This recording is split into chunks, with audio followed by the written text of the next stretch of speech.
It's a new program that the coalition CPA brings in a bid to discuss with the general public, raise awareness about issues of children in general. Our main focus this evening is on sexual abuse and exploitation of children. And in the studio, I have two panelists, Mr. Njundu Drame on my right, who is the National Coordinator of the Child Protection Alliance. And on my left is Khadi Adama Drame. Adama Drame is the president of the Voice of the Young. Mr. Drame, okay, of course, the two Drames, welcome to this panel. Thank you, Bakari. CPA, like some of you will know, is a coalition of different organizations in the Gambia, different civil society, different NGOs and community-based organizations that works to promote and enshrine promote the rights of children as enshrined in our laws, but also in other international conventions that the government of the Gambia have ratified. And like I said, one key issue that is a concern to this coalition and of course to the Gambia government and to all other concerned persons is the sexual abuse of children in homes, in communities, in schools, and that is our topic for tonight. To start with, Mr. Drame, the issue of sexual abuse, if you're going to start up with an explanation, what do we term as sexual abuse of children? Thank you, Bakari. I'll attempt to define it. There probably would be many definitions of sexual abuse. But I would say sexual abuse is basically the involvement of a child in any sexual activity that the person doesn't comprehend, cannot give consent to, which is against the law and goes against social taboos. And the person who is involving the child in this activity is doing it for his or her own sexual gratification. So that basically is child sexual abuse. And by a child, we mean any person under the age of 18 years. So if somebody involves that child in any activity in quote, meaning anything that the person is gaining some sexual gratification from that activity, the involvement of the child in that activity. And we know children cannot consent to such activities. It's against the law of the land, and it goes against social taboos, and for which the child is not even developmentally prepared. What can say that is child sexual abuse. Okay, thank you for that. Now, if you come to that, based on that definition of that explanation, a different kind of abuse of children, because whether it is, if you talk about activity, does it have to a child, or there are other be able to sexually abuse a child? There are two main forms if we look at the definition of sexual abuse or child sexual abuse. You have one form which is called contact form of sexual abuse or touch form, and one which is called non-contact form of sexual abuse. So in the contact form of sexual abuse we have, say, rape. Rape is an example of a contact form of sexual abuse. Okay, let me shift from Njundu to, we'll come back to Njundu, to Adama. You are a member and president now of the Voice of the Young. And we are talking about a topic which is mostly concerns everybody, but it affects children. Now, what is the role of voice in terms of ensuring that children are protected, but also the children themselves are aware of some of these issues, especially sexual abuse? Okay, thank you very much, Bakari, for that wonderful question, and good evening to viewers that are out there. To answer your question, as the president of Voice of the Young, what Voice has in place is that to raise awareness on these issues affecting children in particular. And how do we raise this awareness is by having weekly media programs, which is radio programs that we do attend and talk about issues affecting children and how they can solve or find solution towards this issue. People do call and give their comments and contribution, and we find it in the best possible means to answer to those questions.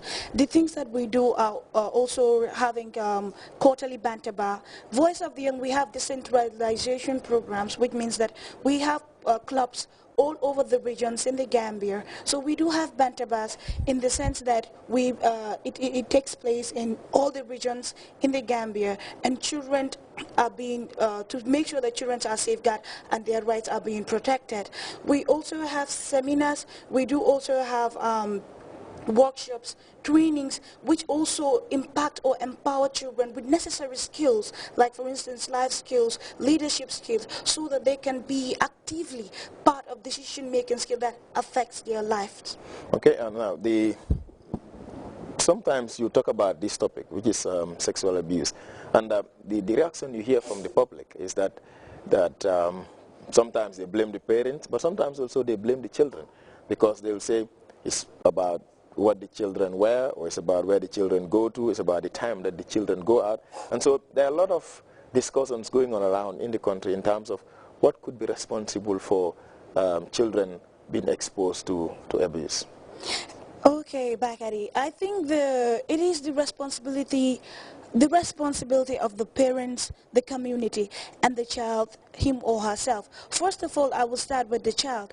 As a responsible or dignified child who have like good trainings or good mannered or well mannered, you should be able to know what you put on in public places. But coming to that or contradicting that, that does not mean that a child should be available to be raped or sexually abused, because 6 months old babies are being raped. Not necessarily that the way the clothes they put on, that's the reason why they are raped, but people do have the feeling of raping them. So when you talk of the clothes aspect, it's not a reason of raping somebody. It is a collaborating thing, like a parent and the community should be part of it.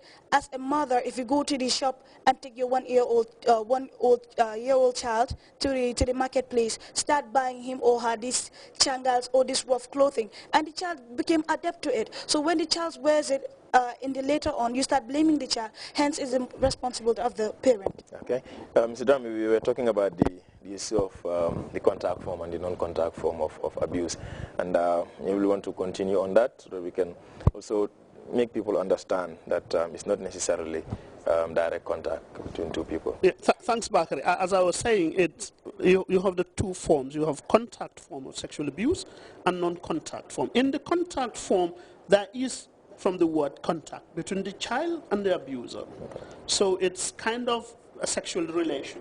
For instance, rape of the child, or some other people would say defilement. Some physical form of sexual harassment, where people touch some parts of the child's body to derive some sexual pleasure from that action.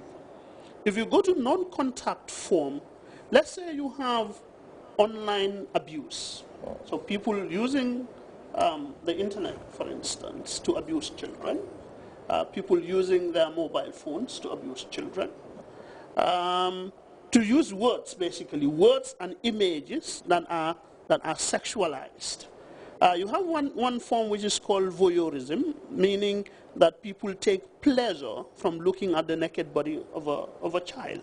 So in that form, there is no contact between the child and the abuser, but the abuser is engaged in an activity where he or she is deriving some sexual pleasure from that activity. So when we talk about sexual abuse, it's not just having sex with a child. It's basically doing something, touching a child's body, for instance, watching these bad films in front of a child, doing some other adult things in front of a child, using sexualized words to a child, sexually harassing the child, non-verbal, for instance, or verbal form of sexual harassment. So in those instances, there is no contact between the abuser and the abused, but the abuser is doing some actions where he or she is deriving some sexual pleasure from that activity. Okay. Recently, there are discussions in terms of what could be responsible for the number of increase in reported cases, both at the media, but then of course we know we have the laws and we have community groups that are established to see how best we can be able to protect our child. But yet still we have these issues coming up all the time. What do you think is responsible, and what can we possibly do to be able to eradicate, or at least to reduce the incidences of abuse of children?